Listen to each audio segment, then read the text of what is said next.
Okay.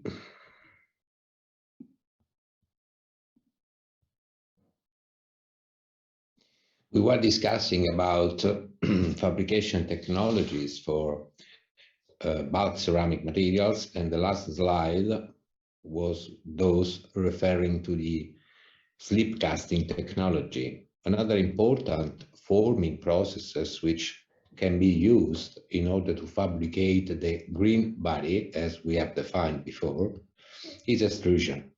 Extrusion is a fabrication technology which is also used for metallic alloys, which can exhibit a plastic deformation. In this case, in the case of ceramic materials, since we know that plastic deformation are not allowed by the type of bonding, we need to use a mass which can be deformable. And we need to force this mass, this deformable mass, to pass through a die orifice. And so we can have this, for example, by adding to the initial ceramic powders plasticizers, which can confer to the mass the possibility to flow through the die.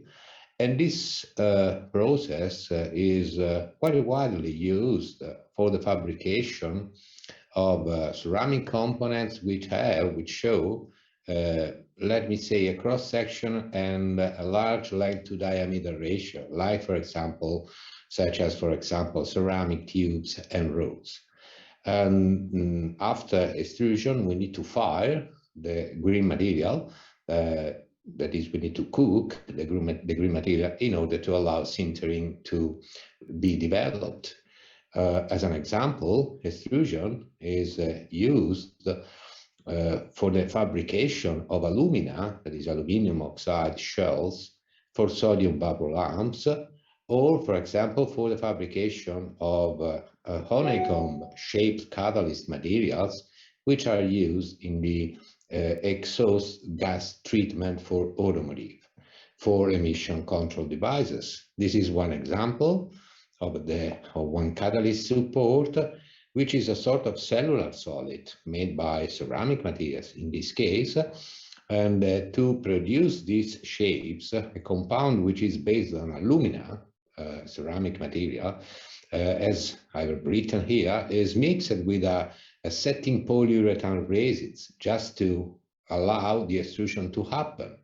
Then this mix is extruded into a water bed and then is fired to produce the final ceramic bulk material.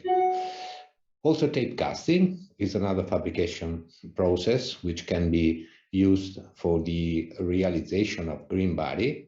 In this case, this process has the aim to fabricate by liquid slip, that is a ceramic plus the addition of organic solvent, thin sheets of green body ceramics as flexible type, which again then must be fired in order to develop the final microstructure.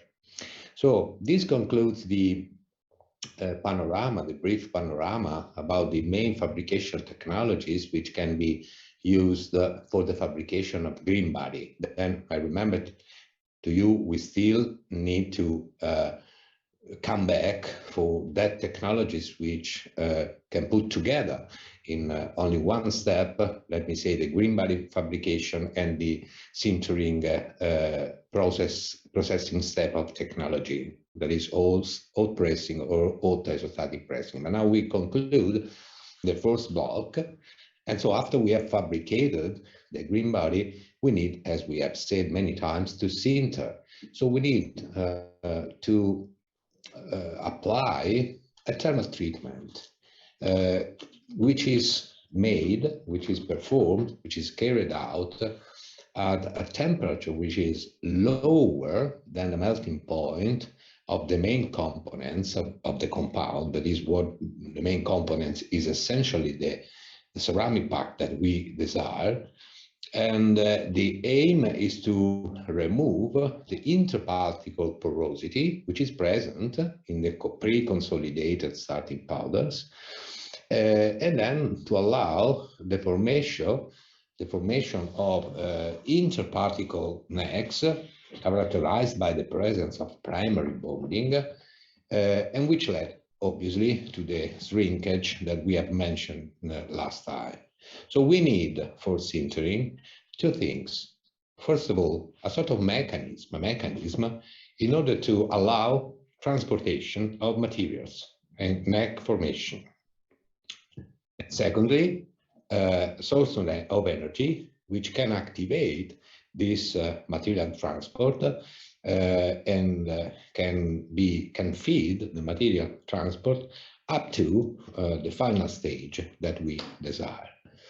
And sintering can happen, generally speaking, according to three routes. The first one is vitrification. In this case, we can have a molten phase. So these are some of the tricks that I told to you last time, which even though we say that in the case of the fabrication of ceramic materials, bulk ceramic materials, we do not reach the melting point of the ceramic materials, but we can have some liquid phase depending on the additive that we put inside the original ceramic powder batch. And in this case, the amount of molten phase when vitrification occurs is, let me say, sufficient to completely fill the interparticle porosity. Otherwise, the other two lines, which belong to sintering, are liquid phase sintering, in which we have sintering in presence of liquid, which generally this liquid solidifies below the sintering temperature of the basic ceramic powders, but is a quantity of liquid which is not sufficient to completely fill the interparticle porosity. And so we need also, in the case of liquid phase sintering, which make, let me say, the fabrication a little bit more easy than the last possibility. We need also in this case solid state transformation to obtain the full densification if this is our target. Otherwise, the most used for high technology advanced ceramics is directly solid state sintering, where no liquid formation is present, and particles in grain shape are going to change during this processing step, which develop the final microstructure with a possible, if we desire it, very, very reduced, nearly zero porosity of the fabricated final component. Solid state sintering, essentially with the formation of the neck, as I told before, allow the elimination of the vapor-solid interface. Vapor-solid means the space, let me use my pen, the space here which is interparticles. And this is possible by a reduction of the energy content. So it is possible to model, let me say, this phenomena.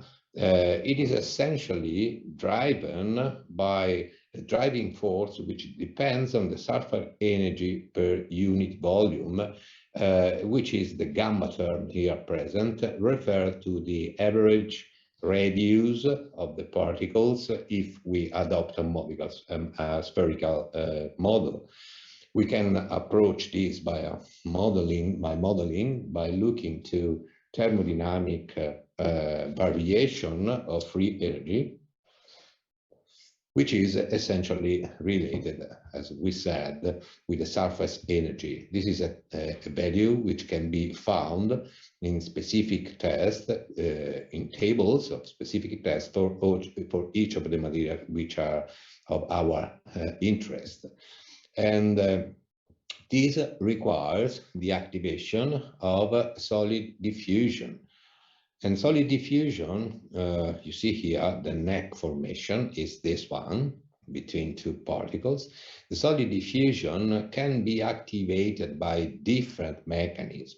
Transportation path of materials in sintering can occur on the surface, can occur in the volume, and they are classified as surface diffusion, see the table, for example, or volume diffusion, can occur along the grain boundaries, can occur, that depends, in some cases, for a sort of plastic flow.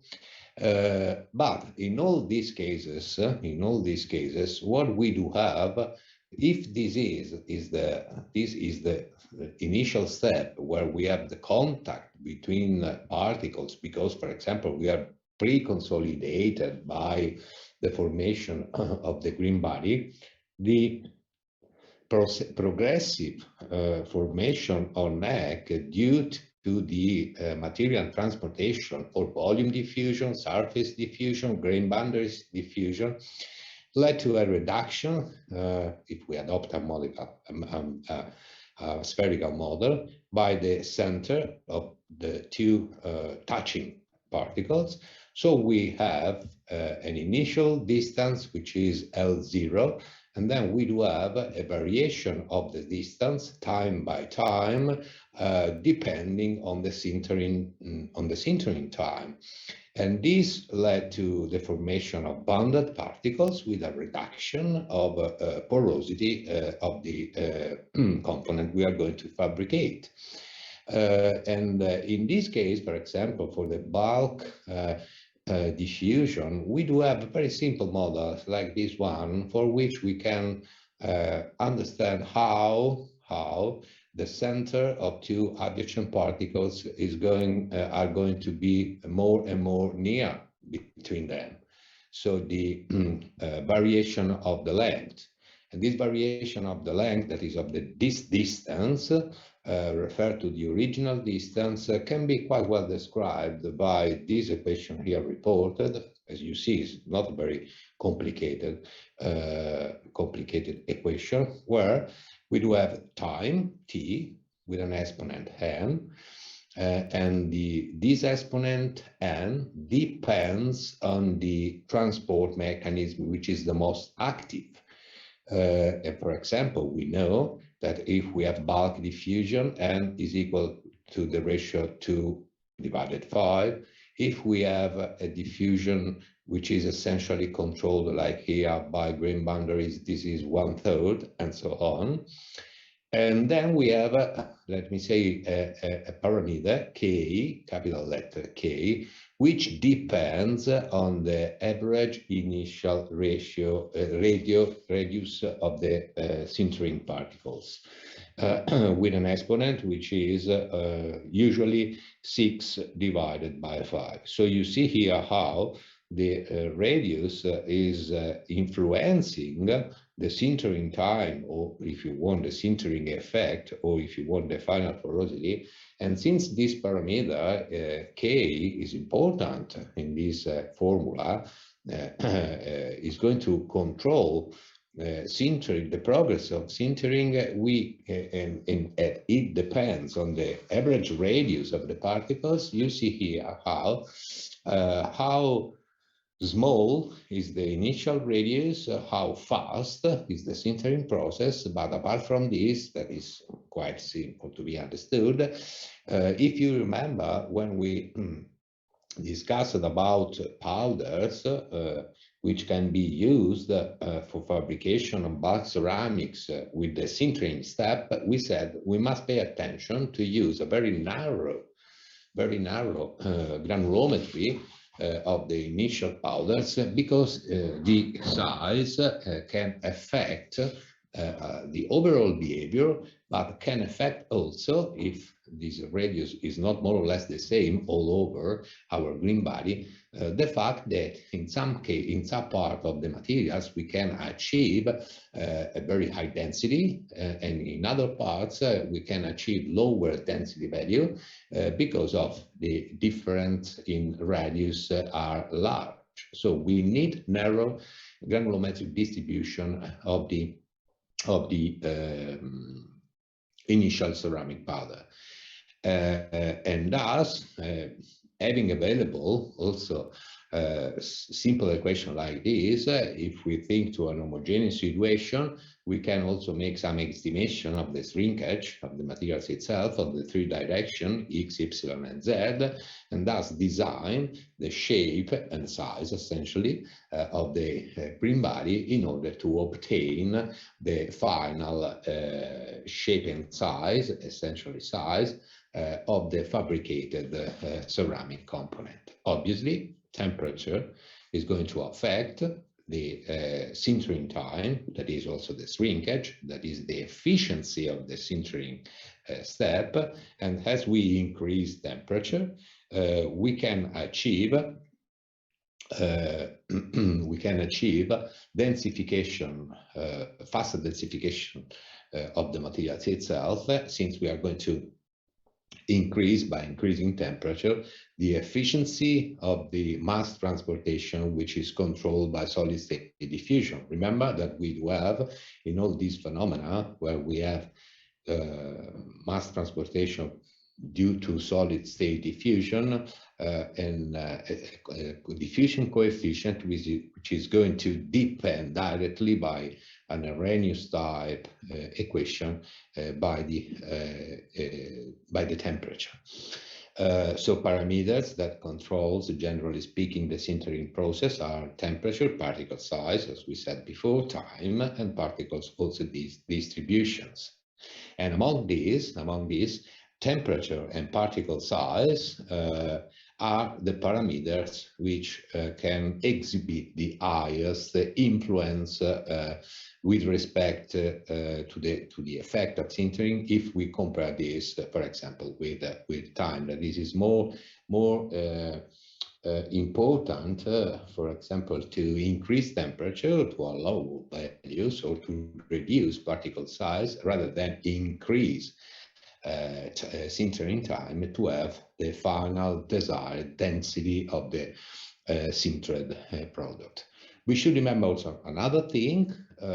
We are discussing about a sort of thermal treatment which is made at high temperatures. We can experience grain growth, and all what is happened. That's a general concept that we already discussed some years ago. That the large grains grow while small grains, they are going to shrink, and so progressively to disappear. And thus, if we start from an average grain size of the initial powders, we need to take into care also the time and the temperature for which sintering is going to happen, because apart from mass transportation with an egg formation, with the porosity elimination, we need to reflect and to take care of the potential grain growth, which can, as we remember, directly affect all the extrinsic properties of the materials itself. Liquid phase sintering, as we mentioned, the other possibility, we use essentially low melting, as I wrote here, sintering additives, sintering aids. And so we do have solid particles inside a liquid, and this can allow, after the solidification of the liquid, the possibility to have the final product. But what it happens is that liquid phase sintering allows a more efficient sintering at a lower temperature, because we have a low melting phase materials between the ceramic particles. But the drawback is related to the presence of this low melting phase, in the sense that when we have fabricated our component and then we think our component for application at high temperature, obviously this phase here, which was liquid during the LPS fabrication steps, is the first to be melted, and thus reducing the high temperature capability of application of our ceramic materials. When we apply when we apply at the same time high temperature and pressure, we are going to enter in the area of the so-called hot uniaxial, or as usual, that's the most diffused, isostatic pressing, in which we start from powders, then we apply at the same time temperature pressure. We are not relying on the formation of a green body, and we are going to let happen sintering, the sintering step without the presence of any liquid phase. These are the most effective fabrication technologies for bulk ceramic materials, which can be proposed for engineering, let me say, applications, because these technologies, when well controlled, are able to produce materials with very, very, very little values of porosity. And then, since we are going to apply at the same time pressure and temperature, we can also limit to some extent the grain growth. We do not need to use other phases which can give rise to melted phase like in LPS, and thus the final composition of our ceramic materials is essentially related to the composition of the initial ceramic powders. And you see here, that's a graph in which for a specific ceramic materials, just an example, that's beryllium oxide, they are compared at the same temperature, 1600, 1800, the final development of the bulk density of the materials, if we are just making sintering starting from a green body, or if we are making sintering that is applying the same high temperature, but through a pressure simultaneously. And as you can see, the possibility to use of pressing uniaxial or isostatic techniques, first of all, is more effective. We can achieve highest bulk density value near to the theoretical values, that is reducing a lot to values near to zero, the residual porosity, and then with the benefit of the final composition of the materials, which is not affected by the possible use of sintering aids. In this case, only solid state diffusion is the mechanism which can occur again on bulk, surface, grain boundaries, which allows the final structure to be developed. Uniaxial pressing, hot, means that we are going to apply by an hydraulic press, for example, a pressure only on one direction like this. Then we have the hot zone to have at the same time the thermomechanical treatment of the powders which are inserted in the die here. When we put our let me say, powders inside a mold, which is a sort of pressure vessel loaded in all directions by means of the use of a fluid. Now, always with a hot zone, we enter in the hot isostatic pressing, which is actually the, let me say, most performing technology for the fabrication of high advanced technical or engineering ceramics. And this concludes our panorama about bulk ceramic materials. So let's go now to the second topic that we need to discuss here, which is okay. Yes, I'm sharing my screen, which is one of the area we mentioned it, for which ceramic materials are interesting for application, which can be related to our interest, I mean to the interest in our courses of study, and that is ceramic matrix composites. So let's talk a little bit about this class of materials. Well, composites, so the classical... No? Yes, sì. Penso che non stia presentando.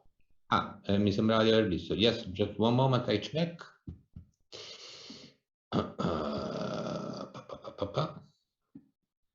Yes. Ecco qua.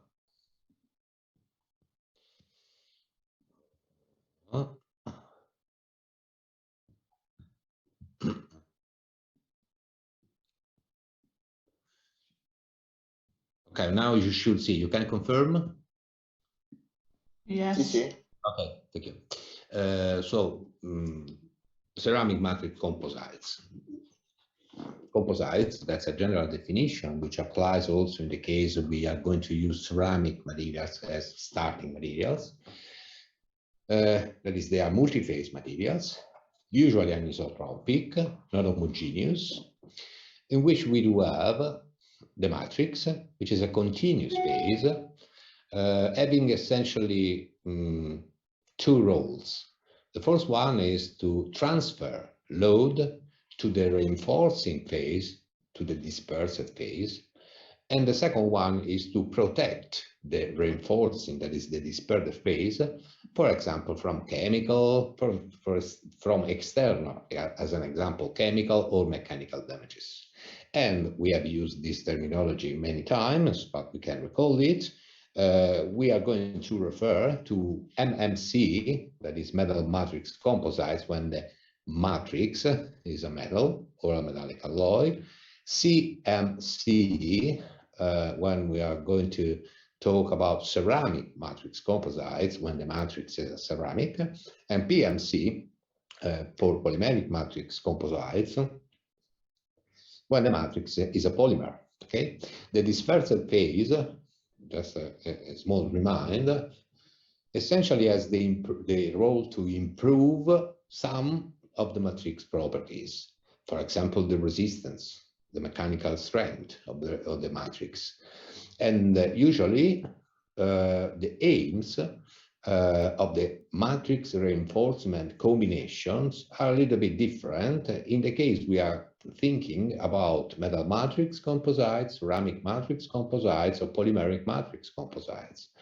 For the last class, polymeric matrix composites, for which after we will finish this part on ceramic matrix composites, we will discuss about modeling of mechanical model of polymeric based ceramic polymeric based composites. The use of a reinforcing phase, which is usually or a polymer or a ceramic phase, is to get an increase of resistance to creep, of tensile strength of the matrix, of when existing yielding strength of the matrix, and Young modulus. If we move in the class of metal matrix composites, which are usually made by a metallic alloys as a matrix, obviously, and a ceramic reinforced phase, our aim is to increase creep resistance as well as strength, yielding strength or tensile strength. When we are talking about the ceramic matrix composites, for which the combination, as we will see, is essentially a ceramic matrix coupled with a ceramic reinforcement, not necessarily made by the same chemical composition, but they are ceramic composites, both in terms of matrix and in terms of reinforcement. The main aim that designer has, or the main purpose for which this composite material have been developed, is to contrast the weakest point from a structural point of view of the bulk ceramic materials that we have discussed, that is the low value of the fracture toughness. So the aim is to increase the fracture toughness of the final fabricated component. Well, together, as we said sometime, in the previous lessons, to the peculiarity to have possibility to use these materials at very high temperature. So the ceramic matrix composites with respect to the bulk or monolithic ceramics, they are synonymous, is to some extent, to pass from a situation which is this one, which is classical of a brittle, that is a monolithic ceramic materials, to a situation which, to some extent, with mechanisms that we will discuss, can represent a sort of ductile behavior, even though we do not have plastic deformation, because the base materials, they are not characterized by a metallic bonding, but always by covalent or partially covalent bonding, but with the possibility to tolerate more strain. This means the possibility to absorb more energy, and this means also the possibility to let me say, slow, to reduce the speed of crack propagation, thus, in other sense, increasing the fracture toughness of the materials itself. They are interesting for our sector, that is in the aerospace application, for example, and have been used in hypersonic flight, in hot structures, and in this case, we do not have too many combinations to discuss about, because the combination are essentially, not exclusively, but essentially restricted to carbon or silicon carbide matrix with carbon or silicon carbide reinforcement. These are some examples for thermal protection shields, for example, for re-entry vehicles, as we already have seen when we were starting to discuss about ceramic. Ceramic composites have been used, for example, in the nose of the space shuttle, as well as, that's not clear here, but in the leading edge of the space shuttle. And are proposed also for the let me say, replacing to some extent vehicles like the IXB, the Future Launch Preparatory Program funded by ESA, was focused on the development of these new vehicle, in which we need to assure resistance to oxidation, resistance to high temperature values, but together with a good mechanical strength. And this is one example of a ceramic matrix composites based on silicon carbide, with which the nose was fabricated, as well as panels, structural panels, leading and loads, again based on silicon carbide. Some other examples, so high temperature, but together with the possibility to be useful in presence of stresses for which we need the capability of the materials to withstand with low values of crack propagation rate and possibility to absorb amount of energies higher than those which can be assured by the use of monolithic or bulk ceramics.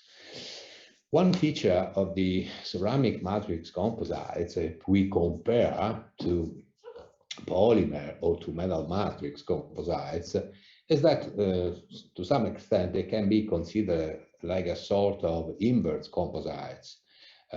What does it mean, this sentence? When we talk about polymer or metal matrix, having inside a reinforcing phase, usually what is going to happen is that the matrix, the polymeric base matrix or the metallic alloy base matrix can have a sort of ductile behavior, or if you want to say in another term, the maximum strains, the failure strains, which can be tolerated by the matrix, is higher than those which can be tolerated by the reinforcement. In the case of ceramic matrix composite, instead, the matrix is brittle, and usually what it happens is that the matrix is going to fail first with respect to the reinforcement phase if we look to the maximum allowable strain, which is typically something near 0.1%. Thus, since is the matrix which shows the most, let's say, brittle behavior, in order to let these materials to be used and having, as we said before at the beginning, the matrix, let me come back a little bit here, the role to transfer load and the role to protect the reinforcement phase, well, if this is the situation, we need to insert inside the materials some feature, let me say it in this way now, which allow to us to deflect or to arrest or to slow down the crack propagation velocity. And this means to work essentially on the fiber matrix interface, also to avoid the early failure of the fibers, and thus an overall brittle failure of all the composites. And this can be achieved to a suitable design of the interface, where in the contrast with those we are usually achieving and we usually want in the case of polymer-based or metal-based composites, we can also think, and this is done, to make some technological step which is able to weaken the fiber matrix bonding. And this can be used, for example, by developing a suitable composition when fiber is going to touch, let me say, the matrix. And this composition is called interface, which is between the fiber and the matrix, which is able to give a weakening effect on the interface. So when we are going to talk about polymer and metal matrix, we usually have, just to resume this situation, high fiber strength, low strength and low modulus matrix, and a strong interfacial bond, because we need to rely on the mechanical behavior of the reinforcement phase in order to strengthen the low strength matrix. When we are going to talk about ceramic matrix composites, where for us the main goal is to make tougher the materials, that is, increase the tolerance to crack propagation, that is, and they are synonymous, again, increase the fracture toughness of the materials, usually we have high strength fibers combined with high strength and high modulus matrix, because they are both ceramics, and usually we want to rely on a weak interfacial bond by developing a suitable interface in order to arrest or deflect the crack propagation path. This means that in this case, we have an approach which is just the opposite of what we make usually in the more diffused classes of composite materials.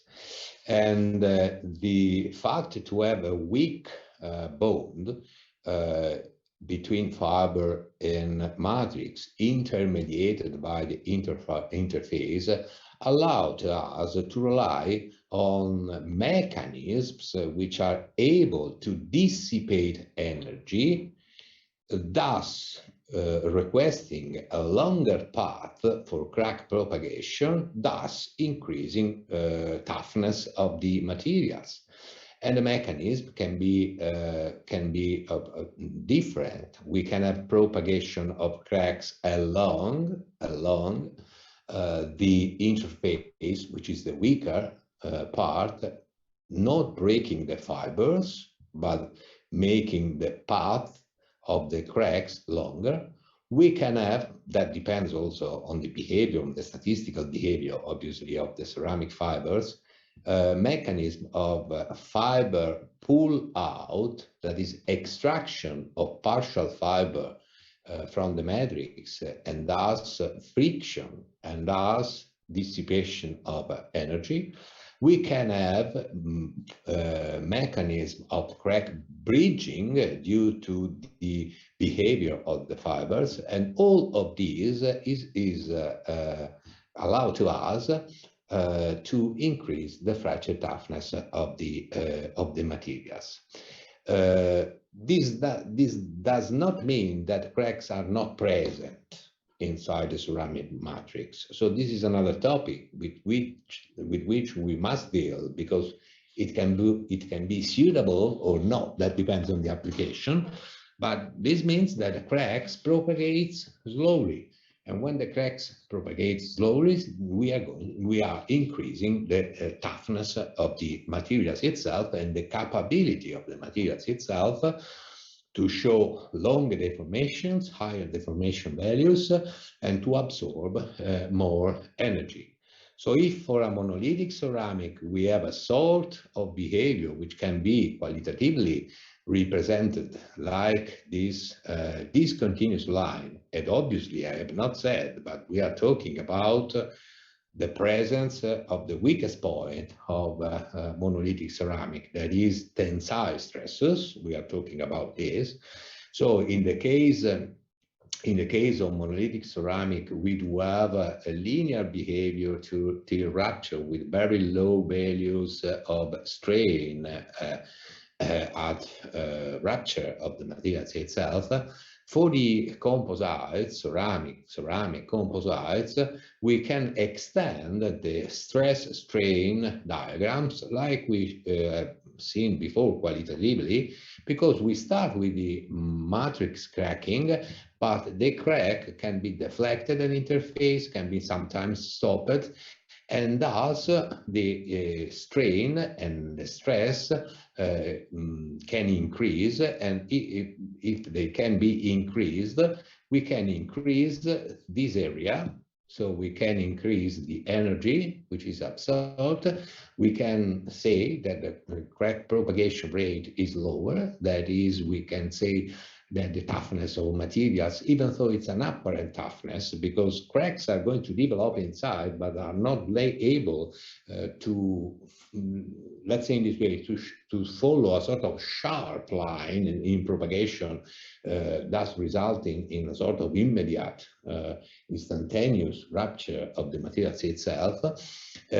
So we are making tough our materials.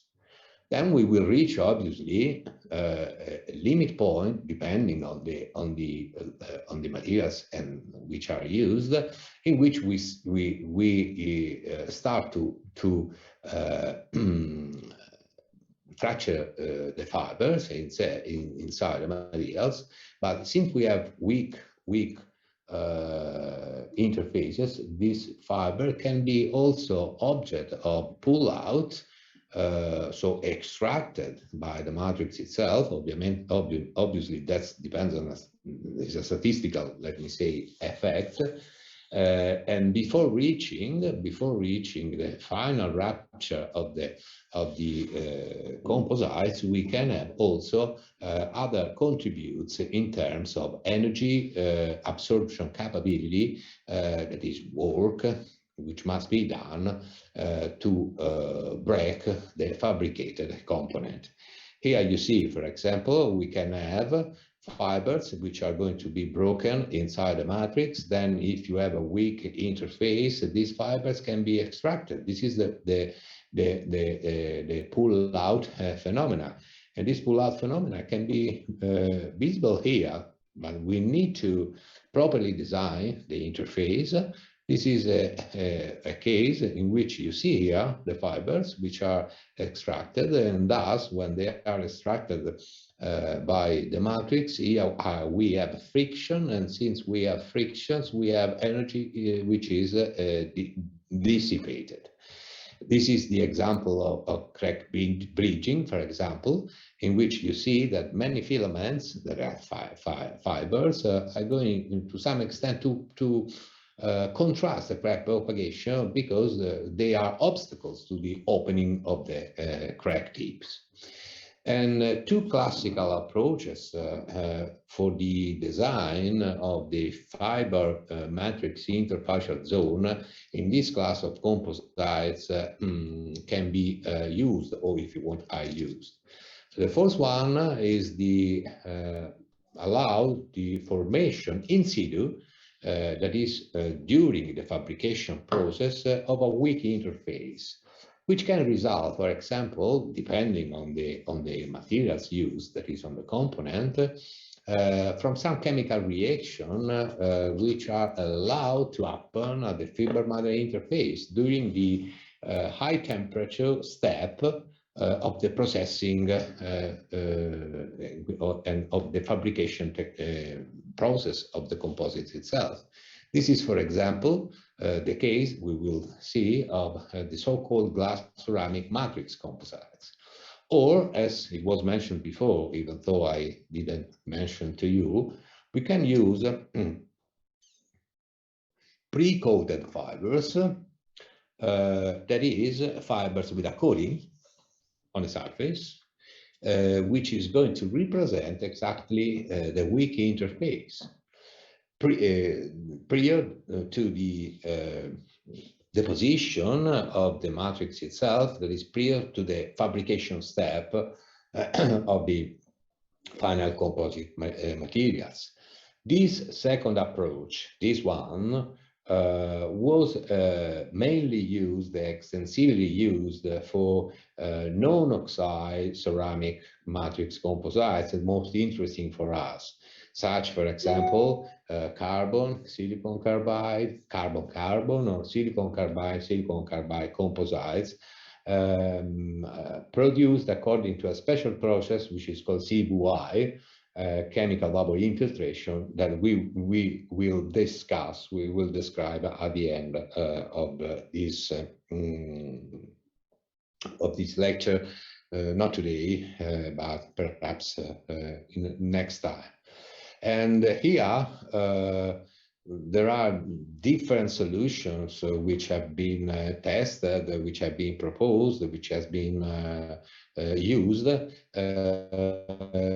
The most diffused are based on the use of a carbon-based interface, the so-called pyrocarbon, and hexagonal boron nitride. You remember that boron nitride is a solid lubricant having an hexagonal structure like graphite, and thus allowing to slip the surface of the fiber with respect to the surface of the matrix, thus essentially establishing a weak interface between the two constituents, fiber and matrix, of the ceramic matrix composites.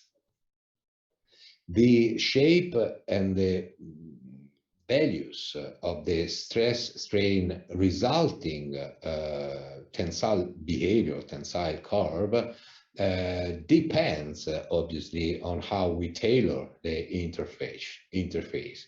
And what is going to happen is that if we put too much weakness at the fiber matrix interfaces, so if we have a composites with a too weak fiber matrix bonding, usually matrix microcrackings occurs with a relatively narrow strain range. Then at saturation, when we have reached the final level, the crack density is low and the bonding length is large, because fiber can experience a very large pull-out phenomena. And this can be, let me say, seen by looking to the stress-strain diagram, because we have a sort of typical plateau-like feature. And then when we reach failure, matrix microcracks are widely present, thus exposing the fiber to the atmosphere, and the composites is going to fail a moderate stress due to the interaction with the fiber with the environment, to the atmosphere, with an extensive pull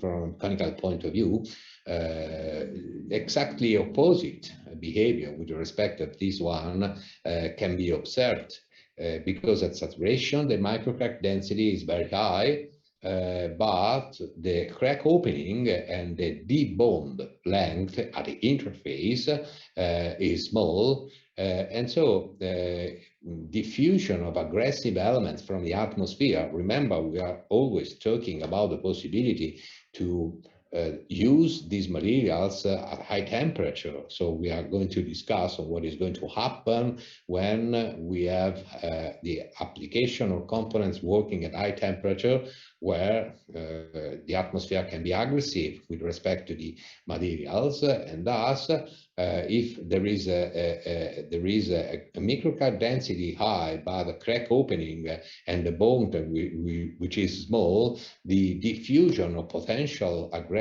elements, such, for example, oxygen, is better contrasted, and this can allow to us to understand how the fiber deterioration is reduced. And thus, the load transfer remains good up to till to failure, and the tensile core does not exhibit the plateau-like feature. The failure occurs at higher stress level with a limited fiber pull-out, because of we have a small deep bond length. And so which is the situation, final situation? Well, that's a good question. What is the final choice? That's a good question. I mean, it depends by the application we have in mind, but we would be happy if, to some extent, we could rely on both these mechanisms. The first one, because this one with a plateau is able to tell to us that we can absorb higher energy value. The second one, which is useful for us, because the stress, maximum allowable stress can be higher. And so usually we say that the fiber matrix bonding should be neither too strong nor too weak if we want to rely on both this effect. That depends on the quantity. It must be designed on the type of application for which the composites are proposed, and depends also by the starting materials which are used, that is, the properties of the starting materials which are used for the fabric, the fiber, for the matrix, and for the interface, which can be developed or in situ or by pre-coating of the reinforcing phase. That's an example of what I was going to tell to you. You see here, these are the fibers, you see, and this is the crack propagation. You see how the crack propagation is deviated, okay? And so this is the path which can be expected for the propagation of the crack, which is not going to happen in the same way when we have a bulk ceramic, where if we have a crack here, the crack just propagates like this to the opposite side, breaking the materials itself. And so by tailoring to the desired extent the interface, we can have the effect of increasing the toughness of the materials itself. But please remember the cracks inside are present. And so if we need, for example, or if we want, for example, to guarantee a pressure difference between this phase, where we have a pressure 1, and this phase, let's think this as the second final phase, P2, with P1 higher than P2, well, this cannot be always assured, because if we have a crack network inside the composites, this pressure drop will be reduced to 0. Which are the constituents which are most used to have a panorama for you for the fabrication of CMC materials? Well, first of all, what we can say? We can say that fiber that is reinforcement based on polymeric materials cannot be used. Why I mentioned this one? Because if you remember, when we have discussed some years ago about polymer-based materials, composite materials, one solution, very effective, is to use, for example, an epoxy matrix, that is a polymer as matrix, with a Kevlar reinforcement, which is another polymer. Kevlar is the commercial name of a fiber developed by DuPont. But in this case, we cannot think to use, for example, Kevlar, which are extensively used in structural polymeric-based composite materials, because they cannot withstand the higher temperature for which the ceramic matrix composites are proposed. And so polymer-based materials, fibers, are not used because they tend, in the best cases, to undergo to degradation phenomena temperature which are as maximum value 500 Celsius, thus reducing all the high temperature capabilities of the ceramic matrix. But also, for example, conventional glass fibers, that's not polymer, that they belong to the ceramic class of materials, which are used in combination with polymeric matrix. They also are not suitable, because most of them, they do have melting or softening points which are around 700 Celsius, so they cannot be used as reinforcement. This is one thing that we have to keep in mind. Second thing that we must keep in mind when we want to discuss about reinforcement is that, as in the general class of composite materials, we can have reinforcement which belong to 3 different classes. The first one is the classes of the so-called short fibers, whiskers. Then we can have long fibers in the form of monofilaments or in the form of textile multifilament fibers. Sometimes also the reinforcement, especially of non-oxide materials in form of particulates or platelets, are used.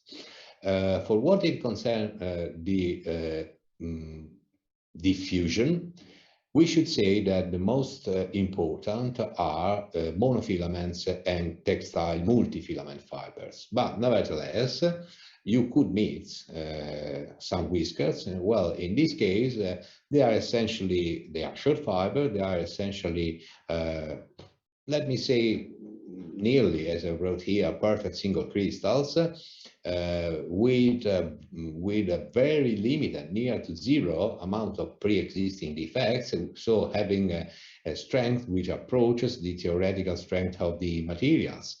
They do have usually diameter as reference of around 1 micron, and length which are not exceeding 100 of microns. I put here 200 microns just to have a reference.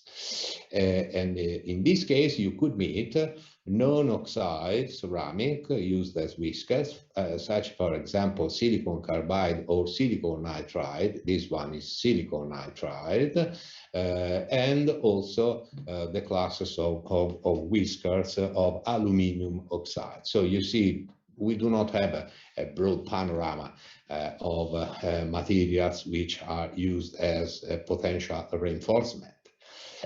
For what it concerns the monofilament, most diffused are silicon carbide fibers, which are produced usually by chemical bubble deposition techniques, by depositing, for example, silicon carbide onto a core which is made by an amorphous carbon substrate. And in this case, they result in large diameter fiber up to 100 microns. In some industrial cases, existing commercially available cases, the carbon core is replaced by a tungsten wire, very small wire of about 30 to 40 microns in diameter, because that depends on the application. It has been experienced that for values of temperature as high as 800 Celsius, silicon carbides can react with tungsten, and this can result in a degradation of the fiber itself. Then the techniques of CVDs specifically for the fabrication of silicon carbide. Multifilament fibers, they are those, and they bring together from, as an average, 500 to 1,000 fibers, each of them having diameters which are not going to exceed the range 10 to 20 micron. And in this case, we do have many examples of silicon carbide textile multifilament fibers which are available at a commercial level. In this case, since they are used to the fabrication of ceramic textiles, the capabilities of the critical bend radius of the single fiber when we are going to fabricate textiles is one parameter which must not be forget, otherwise we are going to break the textile during fabrication and before the fabrication of the ceramic composites. So ceramic non-oxide fibers are, that's what I'm going to say, I would like to say to you, essentially for our application dominated by silicon carbide based composition. And here I have reported some commercially available solution. One is the Japanese so-called Nikalon series of silicon carbide, which are the most prevalent. Then we have USA fabrication of silicon carbide based fibers named Tyranno, which are special fiber having inside also a layer of titanium carbide to prevent deterioration of fiber itself. You see here some of the composition of the fibers that we have.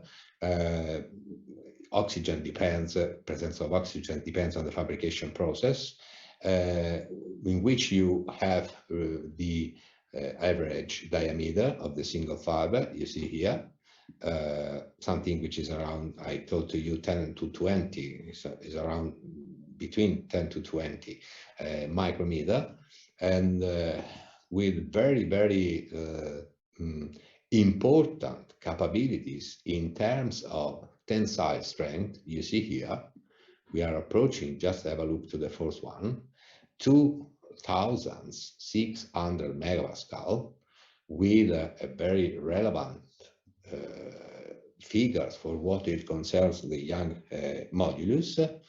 But have a look, even though there are some years to go, but the situation, let me say, is not so much changed.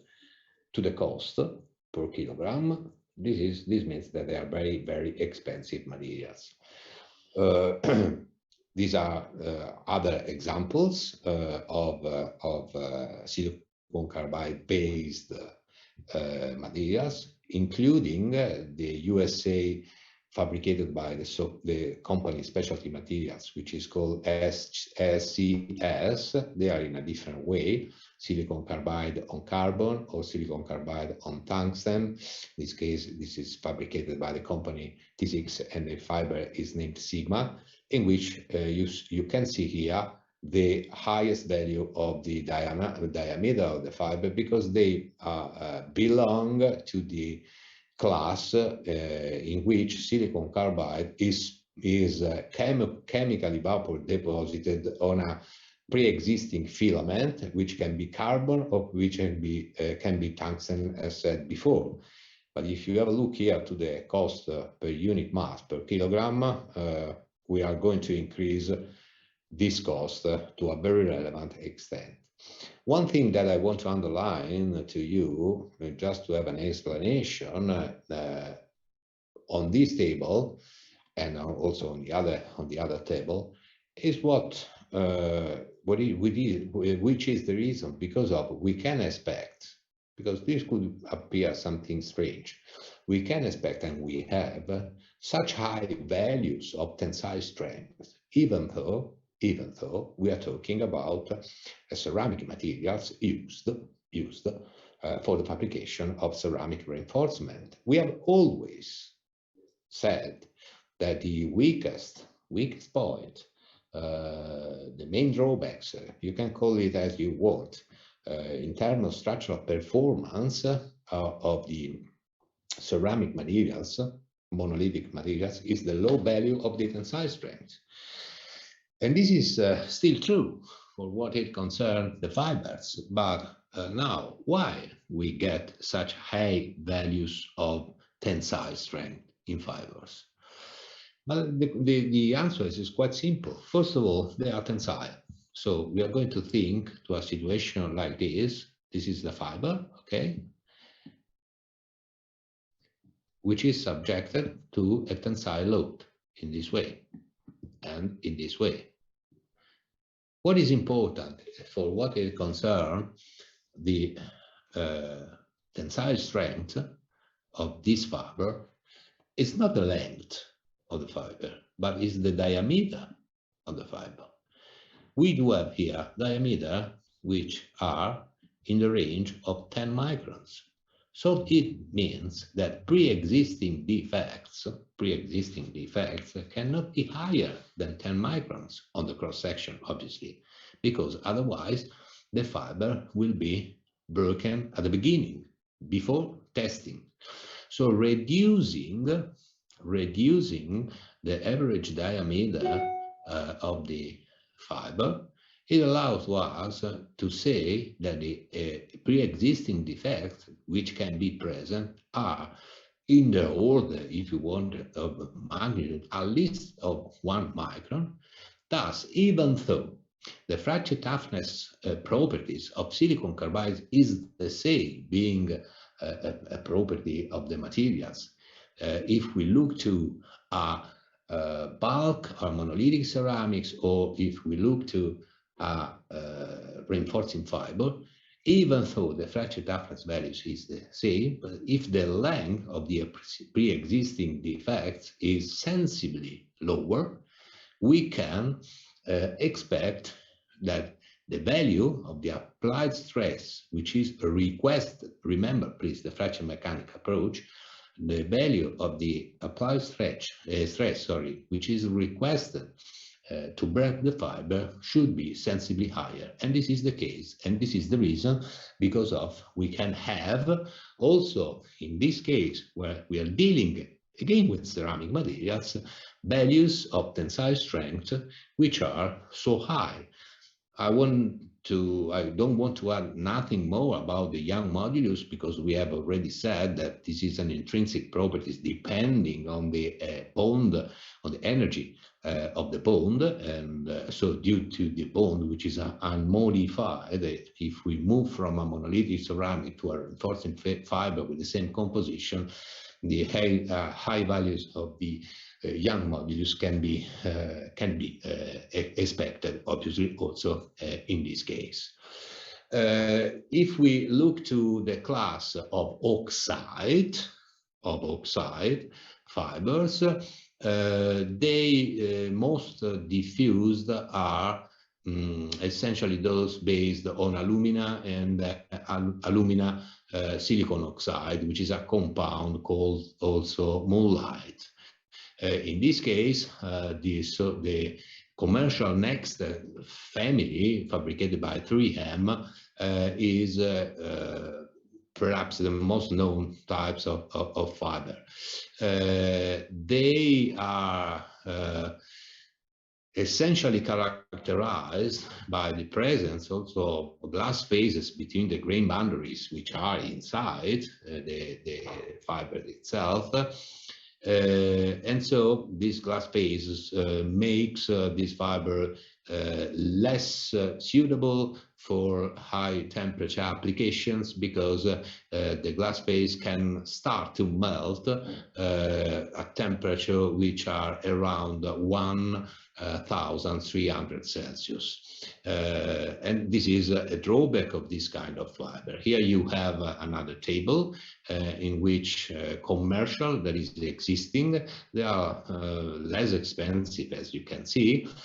Always we do have highest value of mechanical strength, always we do have diameter which are in the range we mentioned before, for what it concerns alumina or alumina mullite, commercially existing powders you can find on the market. Here, just to give you a graphic representation on how the degradation in terms of tensile properties starts at temperature values which are around 1200, 1300 Celsius, and the reason is due to the presence of the glass phase that I mentioned before.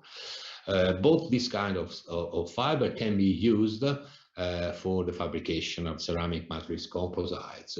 The oxide base usually exhibit a good resistance to oxidized atmospheres, and that is fully comprehensible because oxygen is already in the formulation, but due to the grain growth which can experience the possible presence of the glassy phase, they, let me say, high temperature performance in terms of resistance, also creep resistance, is quite poor. Non-oxide fibers like carbon fibers and silicon carbide fibers are higher in comparison with oxide temperature properties in terms of strength and also creep resistance, but they can have oxidation problems in presence of, obviously, of oxygen at a high temperature. So they need also some, let me say, modification of the surface in the case we want to prevent degradation, which are phenomena which are linked to the possible exposure of the fiber itself due, for example, for debonding and pull out, in an eventual oxidizing atmosphere. This is one example of the what I call the ceramic textile, which can then be used as preform of fibers, also in a 3D woven fabric. You see the black color, so it is not written, but they are silicon carbide based or carbon based. In this case, it's silicon carbide, which is black in color, and which are then used as preform with a fabrication technology we will see later on for the fabrication of the ceramic matrix composites. Then we will need to start a discussion about the most common matrix materials, but I think we will start with this at the next lecture of Friday. So for today we have finished. If you have questions, just ask me. Prof?